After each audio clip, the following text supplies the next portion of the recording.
Agradecemos a todos que têm estado conosco, estudando a palavra de Deus a cada semana. Vamos fazer uma oração para que Deus seja conosco. Nosso Deus e Pai, esteja conosco, guia nos momentos que se seguem. Dê-me suas bênçãos, sua proteção e cuidado. Pedimos em nome de Jesus. Amém. O tema dessa semana é Fundamento de Gênesis. Esse é um estudo muito importante e se você estudar ele, você possa recomendar a outras pessoas. Né? A gente vai tocar em assuntos fundamentais para entender a raça humana e o destino, né? A origem e o destino da raça humana. Em João 29, João Batista estava pregando o evangelho e ele viu Jesus. E diz que no dia seguinte, vendo que Jesus vinha em sua direção, João Batista, né, que é o João Batista, disse: Eis o Cordeiro de Deus que tira o pecado do mundo. Então Deus revelou para João algo muito importante, que faz a gente entender o plano da redenção. Então Jesus foi chamado de Cordeiro, né? O Cordeiro era sacrificado, né, no templo. Tinha um sacrifício de manhã e à tarde. E esse sacrifício servia para perdoar os pecados das pessoas, né? Os pecados que a gente estava cometendo todo o tempo. Então, quando João diz isso, relacionou Jesus ao Cordeiro que tira os pecados. E ele ainda diz que Jesus é o Cordeiro de Deus que tira o pecado do mundo, né? Não é só de uma pessoa, né? Então, Gênesis 3,15 dá a promessa original que Deus deu para Adão e Eva, que ia salvar a humanidade. Deus chega para Adão e Eva e diz: Eu porei inimizade entre ti e a mulher. Chegou para Satanás e falou isso a Satanás. Eu vou pôr inimizade entre ti, Satanás, e a mulher. Aqui no momento, a mulher era Eva, né? Mas a mulher representava o quê? No futuro, representaria a igreja. Entre a tua semente, ou seja, tem pessoas que são seguidores de Satanás. E a sua semente, então aqui né, não é a semente, né? É sua, no singular. Então aqui representava uma pessoa. Naquele momento não sabia-se ainda que ia ser Jesus. E aí diz que essa semente da mulher ia ferir a cabeça, ou seja, ia atingir Satanás, que é a cabeça. E que Satanás, né, ia ferir o calcanhar dessa semente, né? E na verdade feriu o calcanhar de Jesus. E ao longo da história nós conseguimos entender o significado dessas palavras. Toda a Bíblia ela explica essa profecia. Na verdade, essa profecia toda ela, a Bíblia toda é para explicar o sentido dessa promessa que Deus tinha feito para Adão e Eva.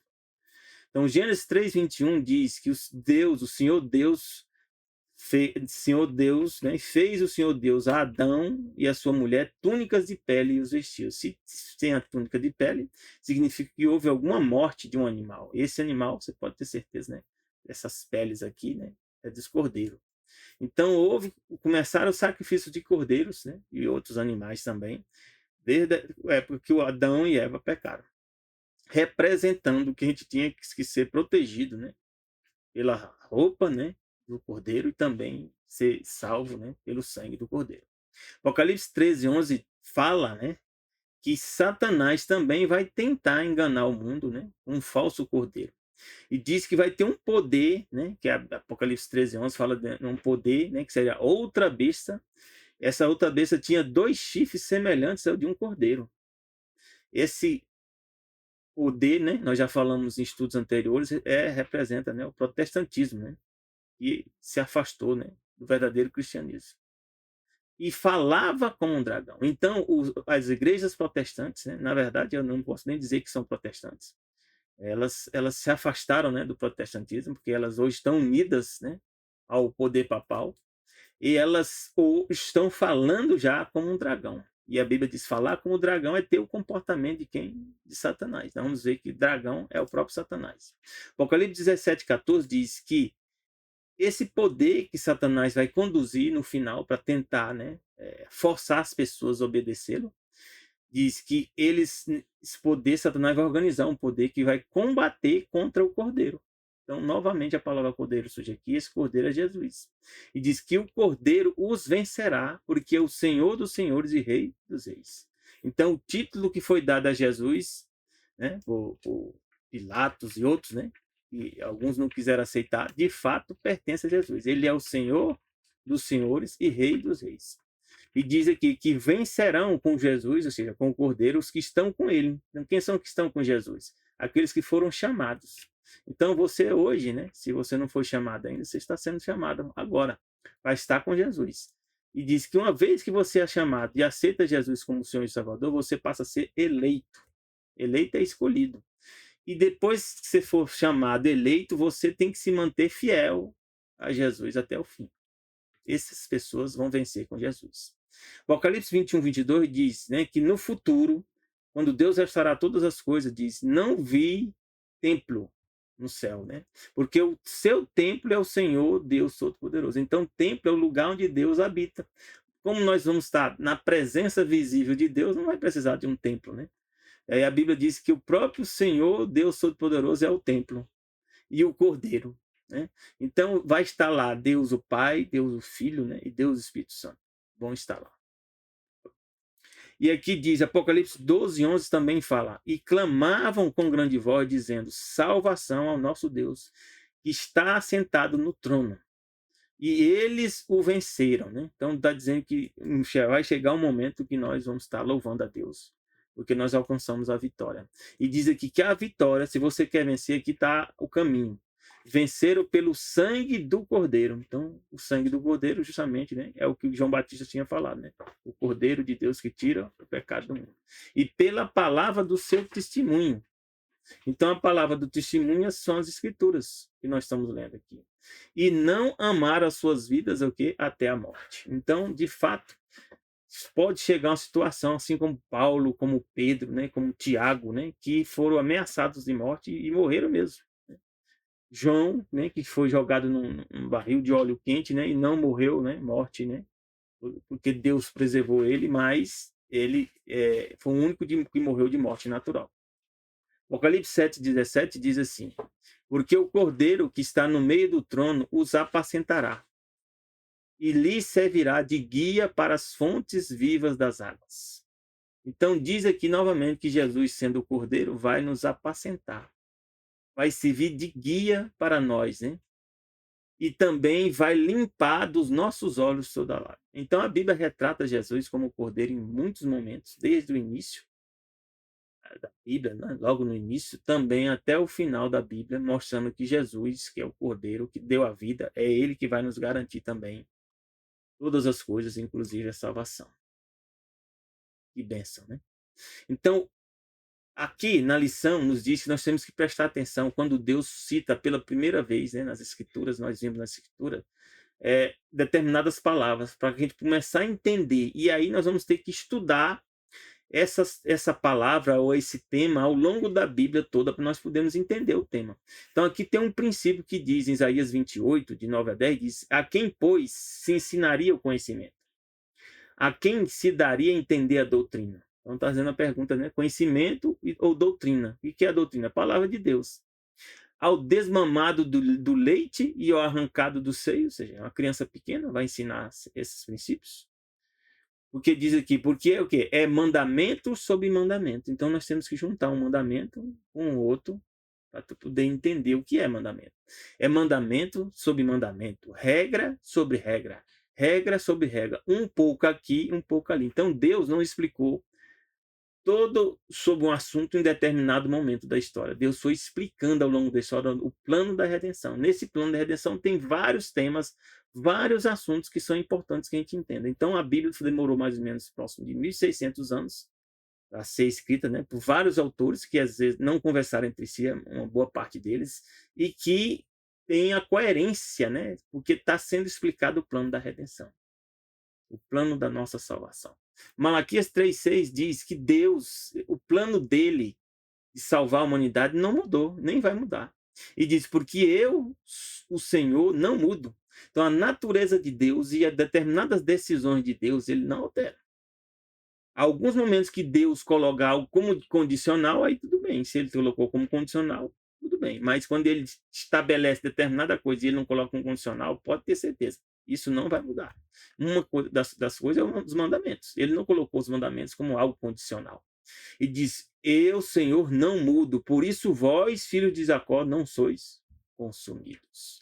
Quem são os filhos de Jacó? Todos aqueles que aceitam Jesus como o Senhor e Salvador, passam a ser filhos de Jacó, herdeiros da salvação.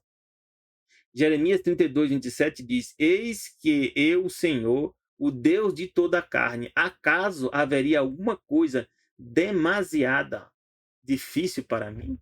Então, se você está tendo problema na sua vida, dificuldades, né? E coisas que então você faz até você tem pensado em desanimar, entregue a Deus. O que ele diz que ele faz uma pergunta: existe alguma coisa demasiadamente difícil para ele resolver? Não tem, não. Não existe. Ele pode até não resolver porque ele vai olhar o contexto.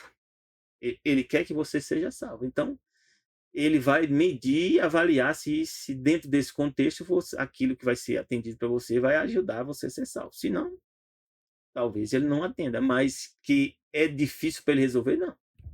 Não tem dificuldade para ele. Isaías 44:8 diz: Não vos assombreis, nem temais. Porventura, desde então, não vos o filho, vos fiz ouvir? Então, Deus é quem faz a gente saber essas verdades. Satanás não queria que a gente soubesse essas verdades. Não vos anunciei, é Deus que também envia alguém para anunciar. Talvez você esteja vendo essa mensagem a primeira vez agora, né? Deus colocou você aqui para ver isso aí, né? E aí está usando a mim para anunciar para você. Porque vós sois as minhas testemunhas. Então Deus nos criou para ser testemunha dele. Testemunha é alguém que convive, presencia, acompanha e garante que algo aconteceu ou não. Isso é ser testemunha. Porventura, há outro Deus fora de mim? Então Deus fez a pergunta. Se existisse, ele já tinha se manifestado. Ele disse que não. Não há outra rocha que eu conheço. Então só há ele. Ele não mente, então só há um Deus, só ele. Isaías 45, de 9 a 11 diz: Ai daquele que contende com seu Criador. Então tem pessoas teimando hoje, né? Contendendo com Deus. Como é que a gente contenda com Deus? Quando Deus diz alguma coisa e nós contestamos.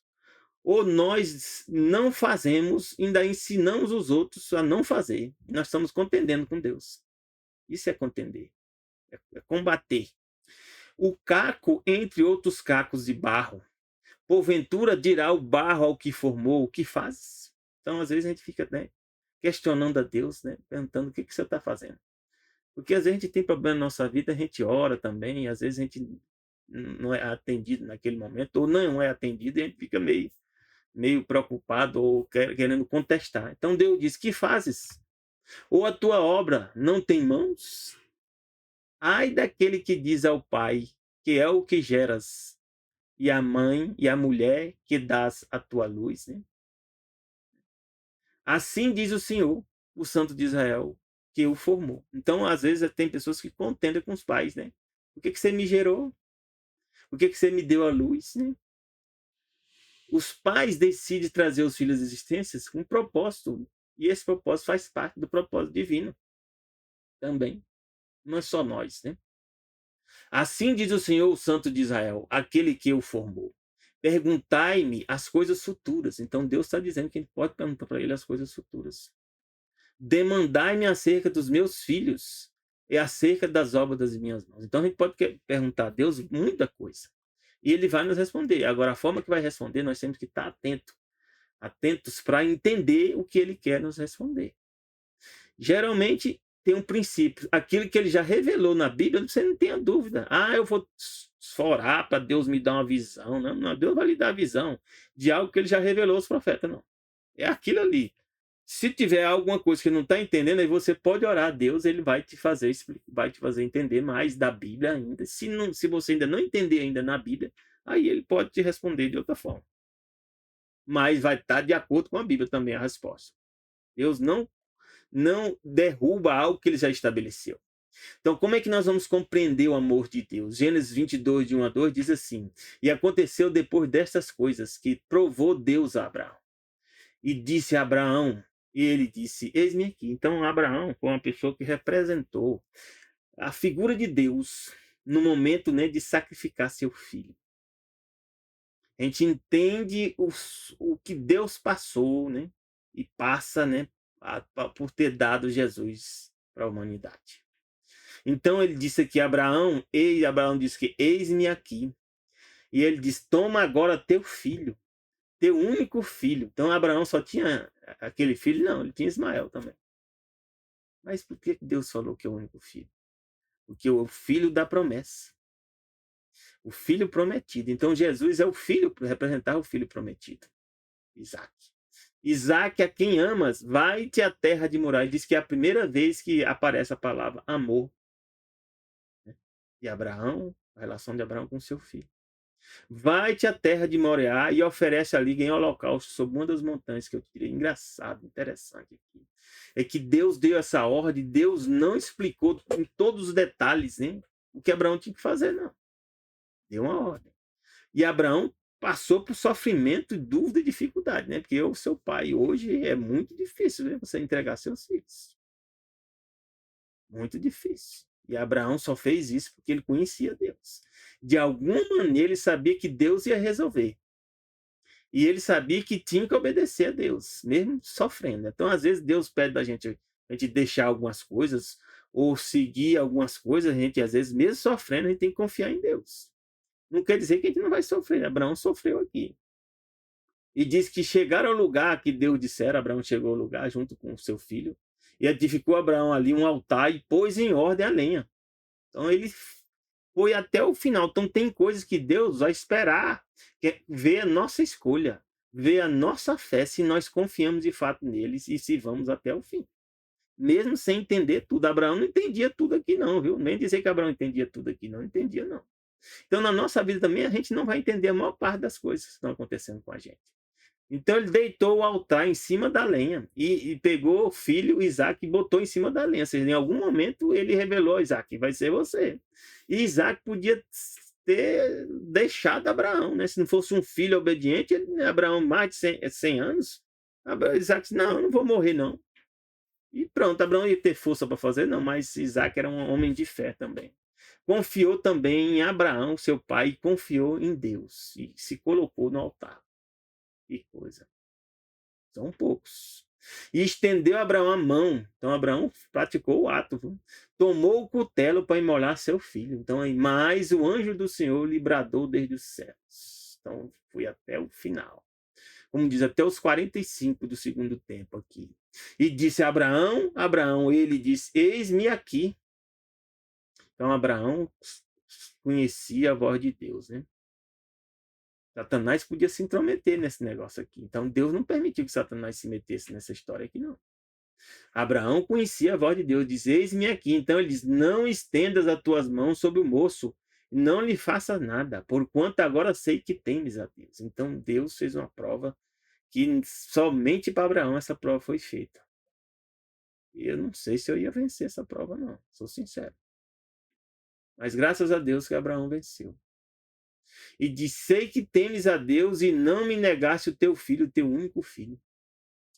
E aí nós podemos entender que Deus deu o filho também. Jesus deu a si próprio. Jesus é Deus. E Deus, o Pai, também entregou Jesus. E Deus, o Espírito Santo. Porque Deus decide, né? Se um desses aí não tivesse de acordo, não tivesse acontecido.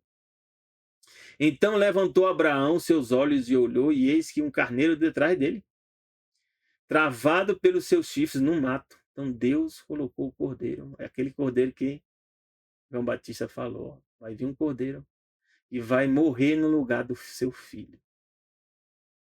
E foi Abraão, tomou o carneiro e ofereceu em holocausto no lugar de seu filho. Então Deus deu seu filho para salvar a nós que somos seus filhos. Nós somos filhos de Deus. Todos aqueles que aceitam o plano da redenção são filhos de Deus. Então, é por isso que aqui em João 3, 14, 17, Jesus mesmo explica. E como Moisés levantou a serpente no deserto. A serpente representava o quê? A morte. E essa serpente foi levantada, né? Porque as pessoas estavam morrendo, sendo picadas, né? E diz que assim importa que o Filho do Homem seja levantado. Então, Jesus também ia representar o quê? A morte. A morte de quê? Do Filho de Deus. A morte, substituto da morte, do ser humano. Para que todo aquele que nele crê, então aquele que crê é confiar, né? Não pereça. Mas tenha o quê? A vida eterna. Que preço é esse que Deus deu por mim e por você? Porque aí tem a razão, porque Deus amou o mundo de tal maneira que nós não sabemos a profundidade. Que deu seu filho unigênito. Filho unigênito aqui não é o primeiro filho, não. É o filho único da espécie. Só tem Jesus, não tem outro. Para que todo aquele que nele crê não pereça, mas tenha a vida eterna. Então, você crê nisso? Então, aceita o plano de Deus para a tua vida. E porque para Deus nada é impossível. Nós já vimos ali, né? Porque Deus enviou seu Filho ao mundo, não para que condenasse o mundo, porque se Deus, né, quando for julgar o mundo já está condenado, mas para que o mundo fosse salvo por ele. Que bênção, ou glória. Então, meus irmãos, aí vem, nós vamos nos ater novamente à pergunta de Isaac: onde está o Cordeiro? Quem é o Cordeiro? E aqui eu vou pegar um comentário da lição da Escola Sabatina, né, de terceiro trimestre, né, 2025, que diz assim: a primeira menção bíblica a um cordeiro em hebraico, sé, ocorre na mesma história em que o amor é mencionado pela primeira vez, Gênesis 22, que é a história de Abraão. O cordeiro, claro, é um dos símbolos mais frequentes do livro do Apocalipse, onde Jesus é chamado de cordeiro por mais de 20 vezes. Em uma das cenas mais poderosas do Apocalipse, quando João visita a sala do trono de Deus, né, nos capítulos 4 e 5, ele vê o que? Um cordeiro. O cordeiro desempenha um papel central. Jesus na forma de um cordeiro.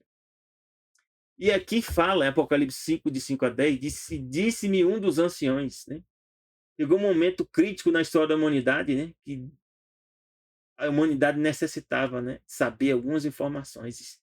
E João teve uma visão e disse que não tinha ninguém em lugar nenhum do céu nem da terra que conseguisse abrir um selo, né? Ou seja, para nos mostrar a verdade, o futuro.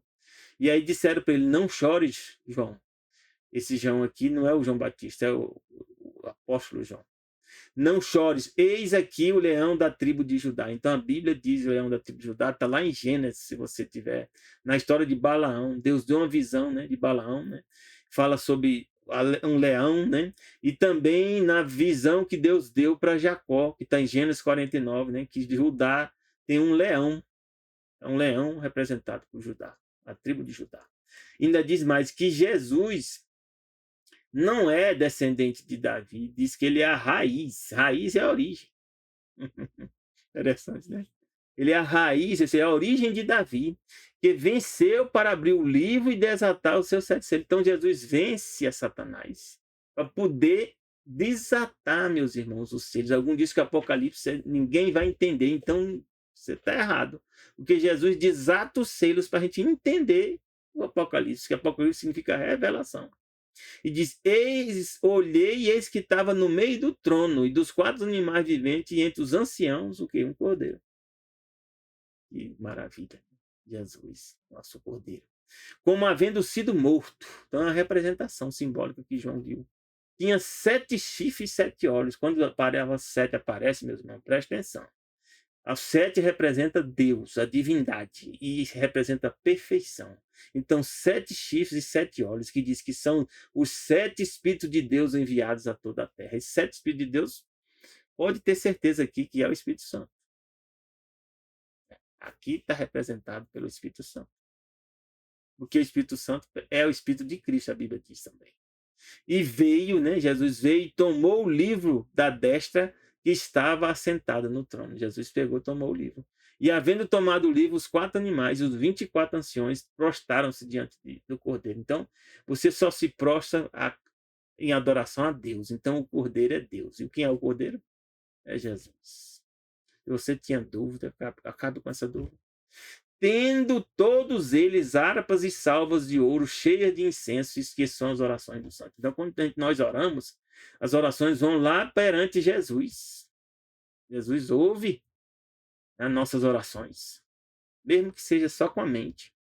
E cantava um novo cântico: digno és de tomar o livro e de abrir os seus selos, porque foste morto. Então, aqui o cordeiro é aquele que foi morto, e o cordeiro foi adorado. Quem é que foi adorado? Aquele que foi morto. Quem foi morto? Jesus. Não, Deus o Pai não morreu, né, fisicamente no momento lá, apesar que Deus também estava com Jesus no plano da redenção. Com teu sangue nos compraste para Deus de toda tribo, língua e povo e nação. Que bênção, né? e bênção. E para o nosso Deus nos fizesse reis e sacerdotes. Então Deus nos torna algo similar, Jesus nos torna similar a ele. Ele é rei, aí ele também nos vai tornar reis.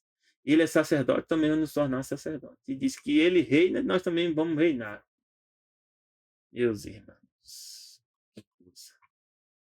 Apocalipse 22, 3 e 4 diz: e ali nunca mais haverá maldição contra alguém. Então, às vezes a gente está sob maldição, meus irmãos. As coisas dão tudo errado, é problema, né?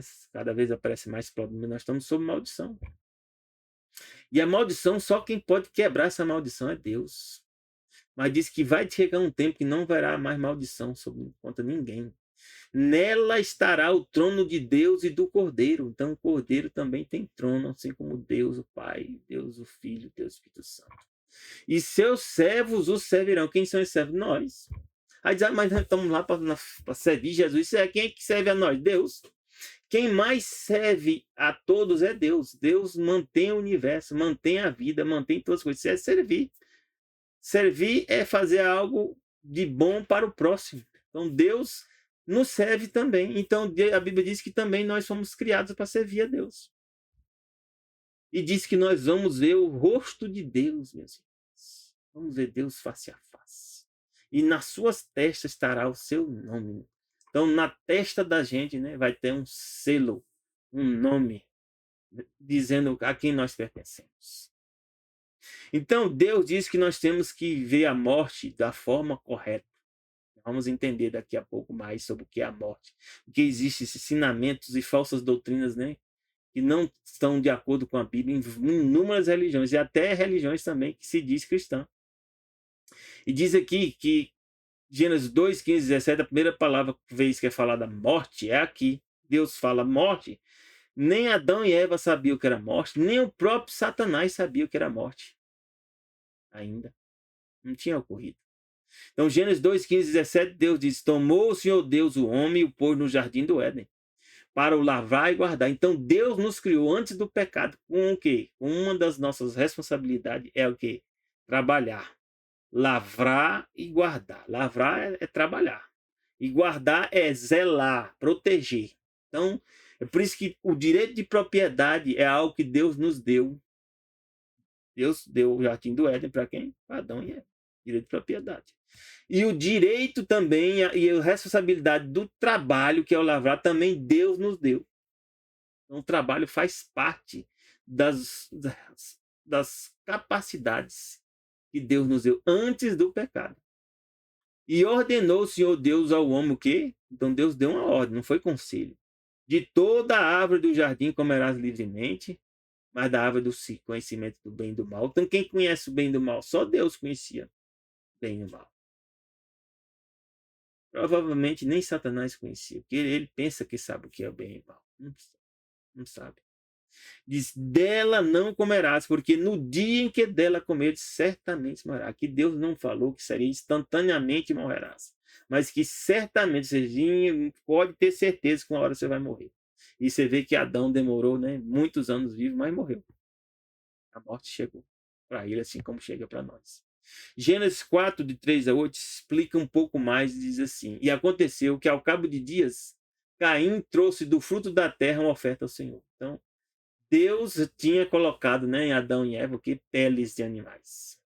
E Deus estabeleceu já o culto e como devia ser feito o culto de adoração a ele, fazendo sacrifício de animais. Mas diz aqui que Caim resolveu, né, trazer o fruto da terra e não o sacrifício de animais. Então, muitas pessoas hoje também estão, né, falando de ambiente, de meio ambiente, né, que não pode comer isso, não pode comer aquilo, não pode comer carne, né, e tal. Não comer carne é um propósito que Deus traçou para nós, seres humanos, vivermos melhor. Não foi o plano original de Deus para que nós comêssemos carne. Mas, quando Deus estabeleceu o sacrifício de cordeiro, tinha que ser cordeiro mesmo, não podia ser fruta, não. E diz aqui que ele trouxe dos frutos. E Abel também trouxe dos primogênitos de sua ovelha. Então, Abel foi quem obedeceu aqui o que Deus falou. Então, o culto, meu irmão ou minha irmã, não é o que eu acho. A música para adorar a Deus não é o que eu acho, não é a música que eu ouço em casa, eu ouço no meu carro, ouço no meu celular. É a música que Deus disse que tem que ser tocada para adorar Ele.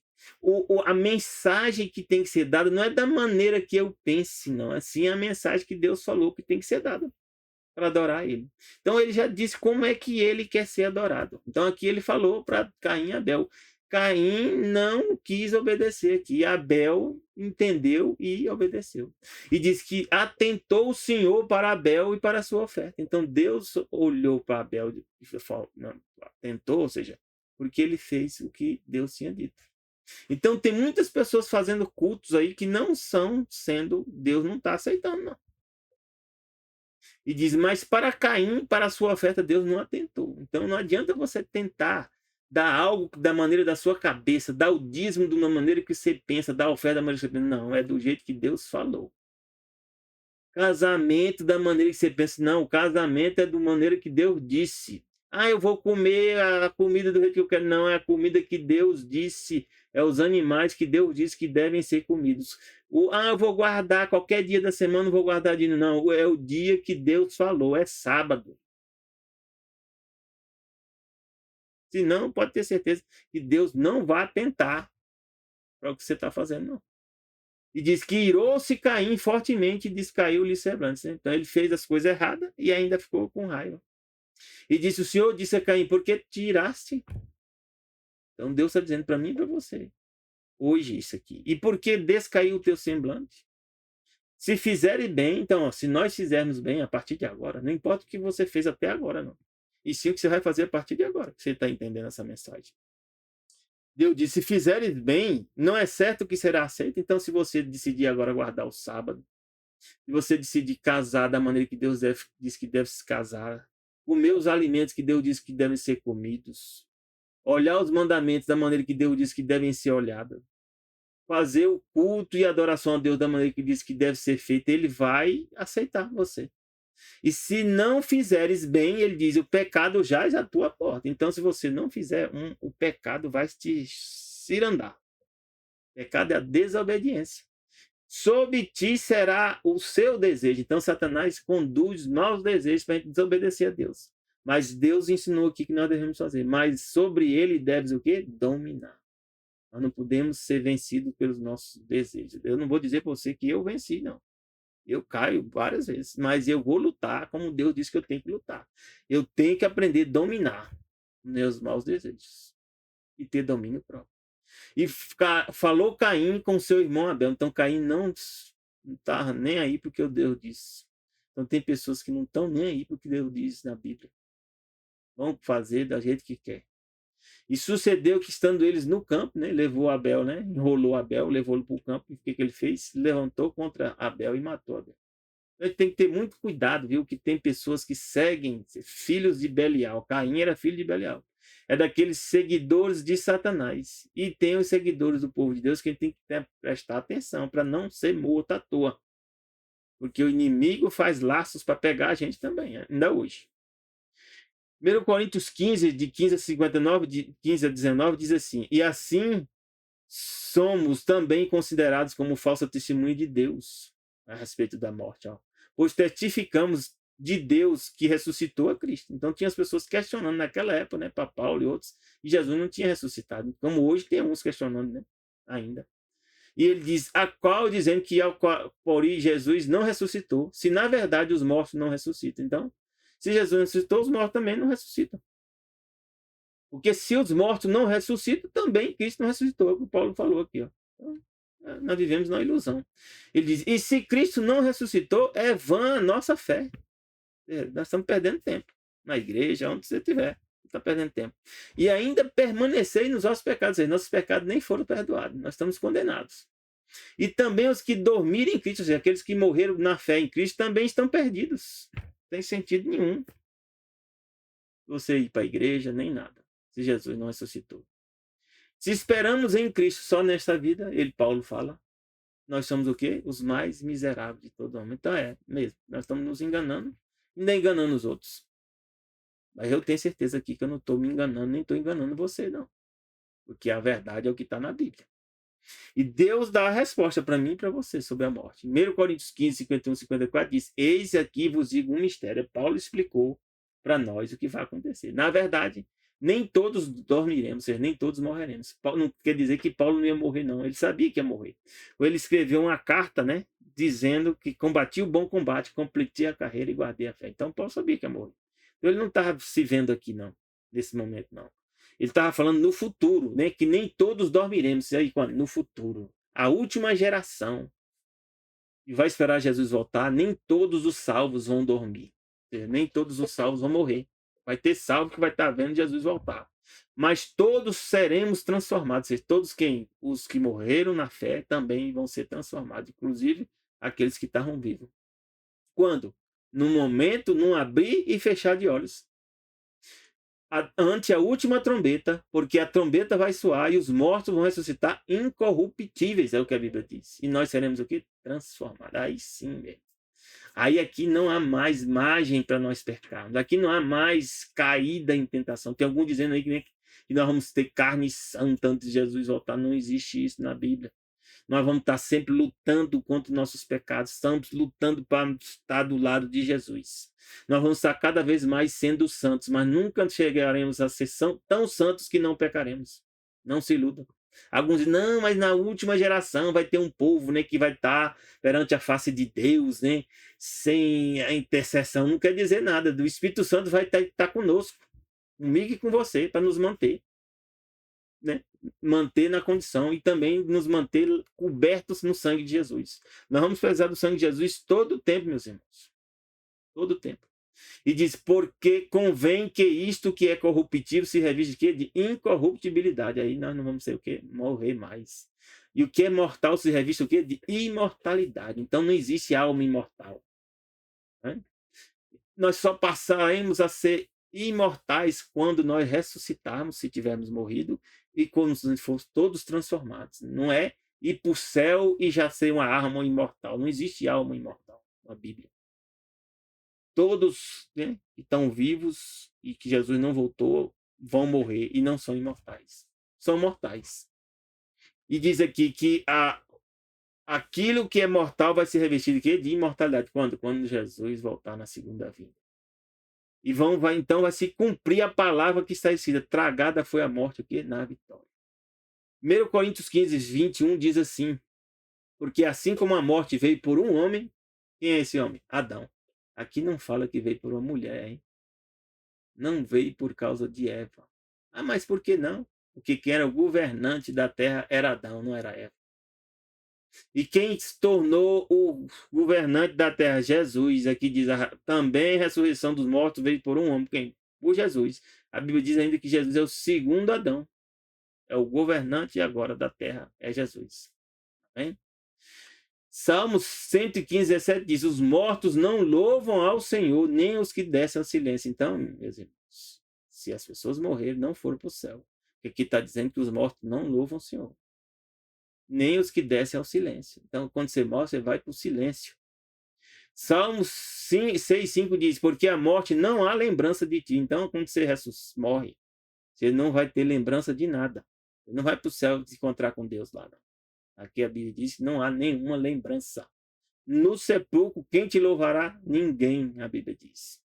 Mas a Bíblia também fala em Apocalipse 21, 4, 5, diz assim, ó, e Deus limpará dos seus olhos o quê? Toda lágrima.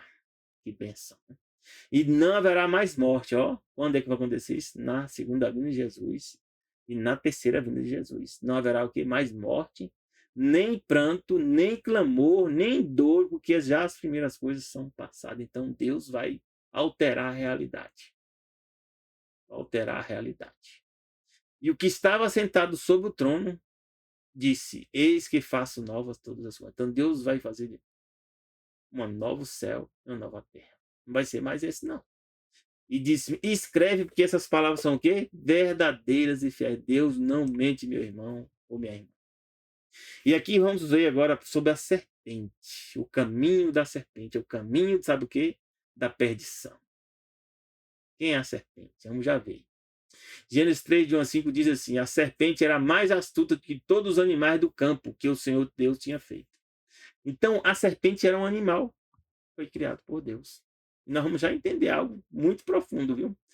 Só que a serpente fala, essa serpente aqui fala, nós não vimos na Bíblia outro animal falando. Diz que essa serpente aqui falava. Falava quem? Falou a mulher. E disse, é assim que Deus disse, não comereis de toda a árvore do jardim. Então ele deturpou o que Deus falou. Deus falou que isso não, Deus não falou isso. Então tem muitas pessoas também deturpando o que Deus falou na Bíblia. Reinterpretando, né?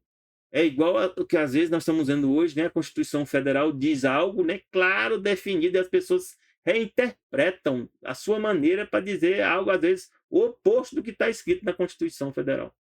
Então, tem pessoas também que deturpam o que Deus revela na Bíblia. Não comerei de toda a árvore do jardim? E disse a mulher, a serpente, isso. Ó. Do fruto das árvores do jardim comeremos, a mulher respondeu. Então, o erro nosso, meus irmãos, é tentar dialogar com Satanás. Satanás, se a gente for dialogar com ele, a gente vai perder. Ele vai nos convencer, vai nos derrubar.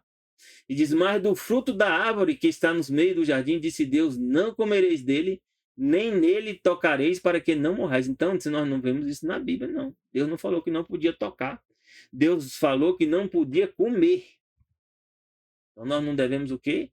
Nem retirar algo do que Deus falou, nem acrescentar, porque Satanás se aproveita disso. E aí Satanás, a serpente, que é Satanás, disse à mulher, certamente o quê? Não morrereis. Então, essa é a doutrina que é a base da maior parte das religiões que existem, né, no mundo. Que é, nós não morremos. Nós temos alma imortal. Ok. Primeira vez que é falado isso, foi Satanás que falou. E ele ensina hoje para milhares e milhões de pessoas. Ainda diz mais, porque Deus sabe que no dia em que dele comer, saberão aos olhos. Deus falou algum dia coisa sobre isso aí. Ele sabe o que Deus pensa. Satanás sabe o que Deus pensa. Ele estava mentindo. Diz, sereis como Deus. Outra mentira. Né? Aí tem várias doutrinas religiosas dizendo que a gente um dia pode ser igual a Deus. Podemos ser deuses. Né? Não, Deus não nos criou para ser igual a ele. E sim ser a imagem e semelhança dele. Não igual. Sabendo o bem e o mal. Deus não criou, Deus não sabe o bem e o mal. Deus não pratica o mal. Deus, a Bíblia diz que Deus é o bem. Ele não sabe no sentido de praticar o bem e o mal. Nós hoje praticamos o bem, muito pouco bem e muito mal. Mais mal do que bem. Já Marcos 5, 9, 13 diz assim, perguntou Jesus algo para a gente entender que essa serpente aqui só tem duas opções. Ou Satanás assumiu a forma de uma serpente, e é possível, e a Bíblia diz que anjos podem assumir forma humana, então também porque não pode assumir a forma de uma serpente. Para mim é possível. A outra opção é Satanás possuiu a serpente. E nós vamos ver aqui que isso é possível também. Marcos 5, 9, 13 diz que uma história, né, que a pessoa está endemoniada e Jesus deu a ordem para os demônios sair dessa pessoa. E Jesus perguntou, qual é o teu nome? No sentido, né, singular. E ele respondeu dizendo, Legião é meu nome, porque somos muitos. Então não era só uma pessoa, um demônio que estava dentro daquela pessoa, eram vários. Era legião. Legião, naquela época, era milhares de pessoas. Então, legião seria milhares de demônios dentro de uma pessoa, imagine. E eles rogavam muito que não os enviasse para fora daquela província. Então, eles rogaram a Jesus para Jesus não enviar eles para fora da província. E andava ali, pastando no monte, uma grande manada de porcos. Ó, interessante. Porcos são o quê? Animais. E todos aqueles demônios lhe rogaram fazer o quê? Dizendo, manda-nos para aqueles porcos. Então, demônios podem ocupar porcos? Podem ocupar animais? Podem. Então, se eles podem ocupar porcos, também podiam ocupar, ou seja, possuir também uma serpente. Satanás também podia possuir uma serpente também. Para que entremos neles, olha, tá vendo? Então, assim como os demônios entram em pessoas, também podem entrar em animais. Então, a situação real da vida é meio complexa, viu? A gente nem sabe que um animal pode estar um animal possuído, né, por um demônio. E pessoas também possuídas por demônios, ó. E a gente nem sabe. Se a gente não tiver em oração, meus irmãos, a situação é muito crítica. E diz, Jesus permitiu, ó. E saindo aqueles espíritos imundos entraram nos porcos, ó. Então eles entraram no porco. Então, demônios podem entrar em animais, pode. Então, Satanás pode ter entrado na serpente. Mas também, eu falei, existe a opção também de Satanás assumir a forma de uma serpente. E diz que a manada se precipitou por um despenhadeiro do mar e eles se afogaram. Então, Apocalipse 12, de 1 a 3 diz: E viu-se um grande sinal no céu, ó, falando sobre a serpente. A mulher vestida de sol, a mulher aqui, né? Alguns falam que é Maria. A gente pode até entender que é Maria, mas depois a gente vê que não é Maria. Essa mulher aqui tem que ser a igreja. Vestido de sol, tendo a lua debaixo dos seus pés e uma coroa de 12 estrelas sobre sua cabeça. Então, Maria não controlou os apóstolos. Essas 12 estrelas aqui são os apóstolos que Jesus constituiu. Jesus constituiu o quê? A igreja com os 12 apóstolos. E diz que essa mulher estava grávida. Agora complicou, né? Que a igreja não estava grávida, estava grávida sim. A igreja, a mulher igreja, ela teve grávida, né, de Jesus. Mas também Maria se engravidou fisicamente. Então mistura, há uma mescla aqui da mulher, né, que é a igreja também com Maria. Então a mulher estava grávida, com dores de parto e gritava com ânsias de luz, de dar luz. E viu-se outro sinal no céu, ó. Os sinais no céu são visões, né?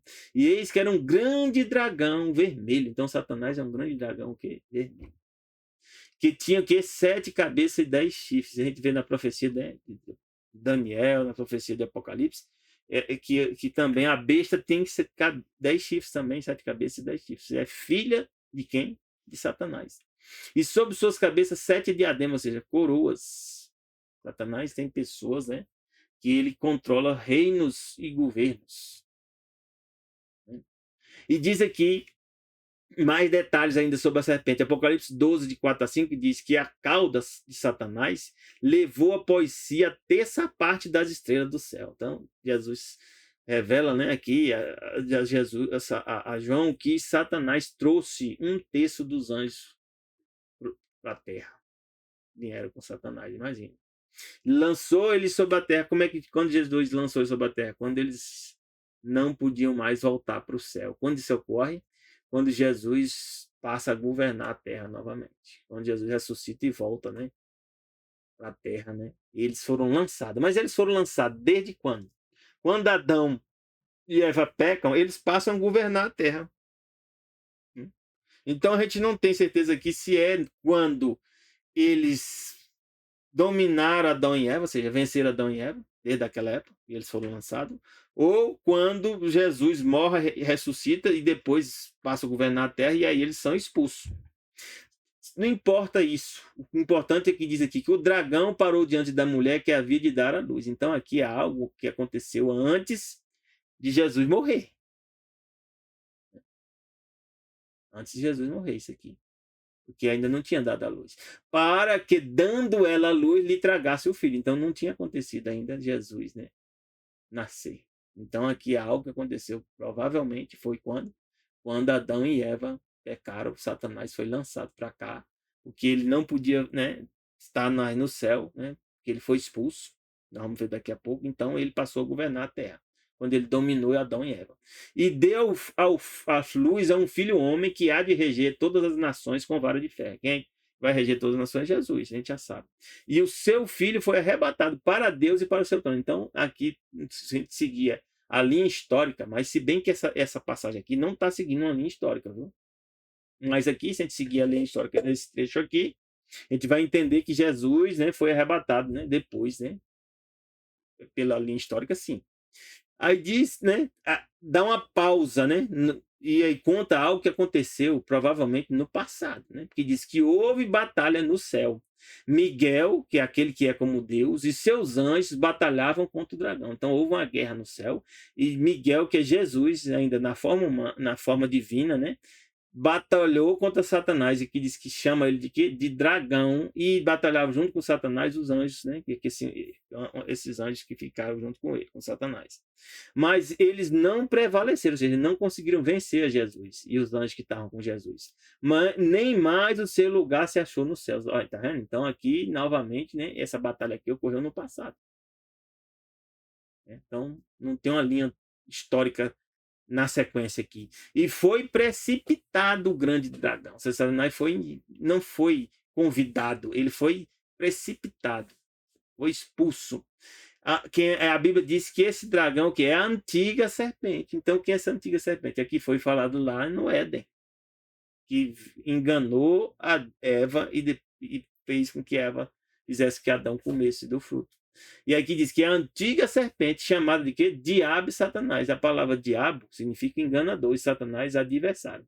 E ele, Satanás tem o quê? A serpente, ele engana todo mundo. Então, o propósito de Satanás é enganar.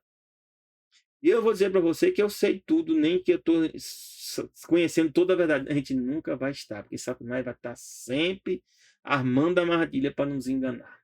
Pode ter certeza. Mas com Deus a gente vai vencendo. E ele foi precipitado onde? Na terra, e os seus anjos foram lançados com ele. Então, isso aqui, para mim, no entendimento da Bíblia, isso aconteceu aqui depois, né, que Jesus, né, que Adão e Eva pecaram. E não, sim, quando Jesus, depois que Jesus ressuscita. E alguns têm essa dúvida. O Apocalipse 13:2 diz que aqui eu pus sobre a areia do mar e vi subir do mar uma besta que tinha 7 cabeças e 10 chifres, bem parecida com Satanás, né? A besta, mesma coisa, cabeças, né? E chifre, né? Essa besta tem, igual a Satanás. E sobre os seus chifres 10 diademas. Aqui antes Satanás tinha o quê? Tinha 7 diademas, né? E aqui diz que a besta tem 10 diademas, você tem 10 coroas, 10 reinos. E sobre as suas cabeças um nome de blasfêmia. Então, blasfêmia é quando você fala contra Deus ou fala mal de Deus. E a besta que vira semelhante ao leopardo. No passado a gente estudou, né? Isso aqui, leopardo representa o povo grego. E os pés, como diz, representa o quê? O povo medo-persa, na profecia de Daniel 2 e Daniel 7. E a boca, como de leão, que representa o povo da Babilônia. E diz que quem deu poder a essa besta, que são povos, multidões de nações, quem foi que deu? Satanás deu o seu poder, o seu trono e grande poder. Mas quem é essa besta aqui que governa, né? Os povos da Grécia, os descendentes do povo da Grécia, que governa, né, sobre os povos da Medo-Persa, que governa sobre o povo da Babilônia? O poder papal. O poder papal substitui o Império Romano e é essa besta aqui que tem o quê? Poder, trono e poderio e autoridade. Então, o poder papal sempre teve poder e hoje está com menos poder, mas vai voltar a ter poder novamente. Mais pleno, né? Apocalipse 19, 20 diz por que Satanás dá poder ao poder papal para governar a terra? Porque ele tem um plano. Ele quer formar um exército para lutar contra quem? Contra Jesus. Ó. Imagina, ele acha que vai vencer Jesus dessa vez.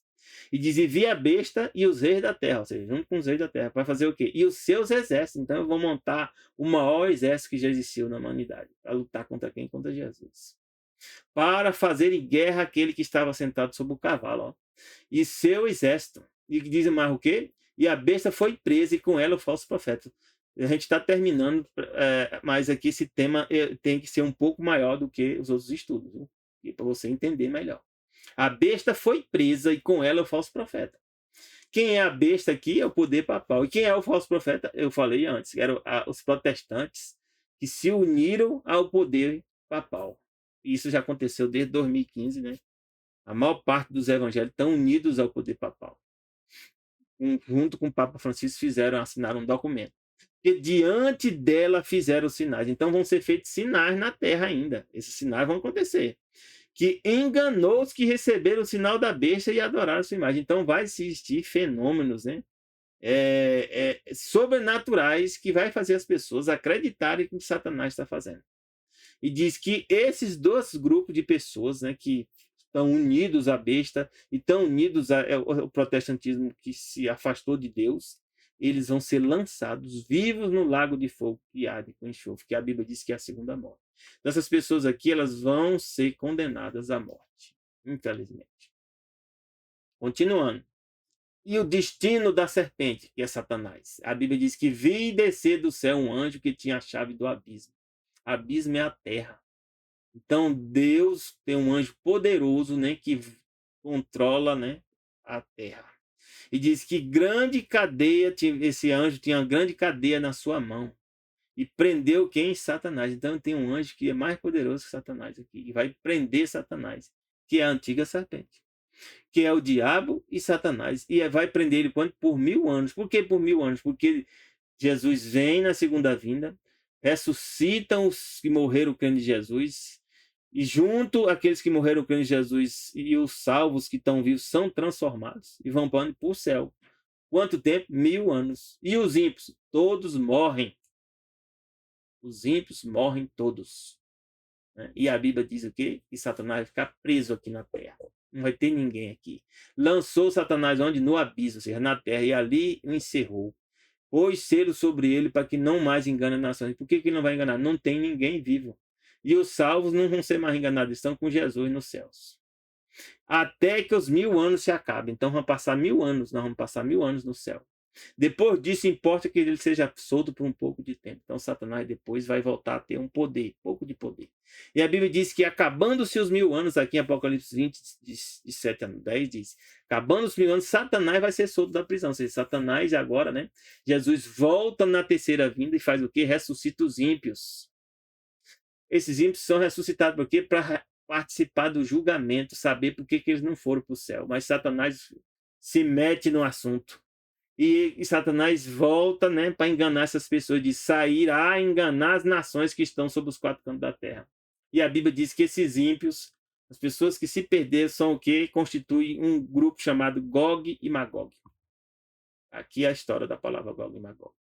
Cujo número é como a areia do mar, para juntar o quê? Eles para lutar contra Deus novamente. Oh, coisa. Ele não sossega, né? Satanás não sossega. Mas aí diz que eles subiram sobre a largura da terra, vão montar o maior exército que já existiu. Terão pessoas que nunca perderam batalhas, né? Como Deus revelou ao irmão White. Vão cercar o arraial dos santos, que é o arraial dos santos, da cidade de Jerusalém. Quando Jesus volta na terceira vinda, ele traz o quê? A cidade de Jerusalém. E coloca na terra. Então eles tentam invadir a cidade santa. Mas aí Deus dá um basta, acabou. Não tem mais solução para esse povo. Deus desce fogo do céu e os devora. O que é esse fogo do céu? É o lago de fogo e enxofre, a segunda morte. E diz quem é que morre aí? O diabo que os enganava foi lançado no lago de fogo. Então Satanás morre aqui. E quem mais que morre? Todos aqueles que fazem parte da besta, né? Que, é o poder, que são guiados pelo poder papal.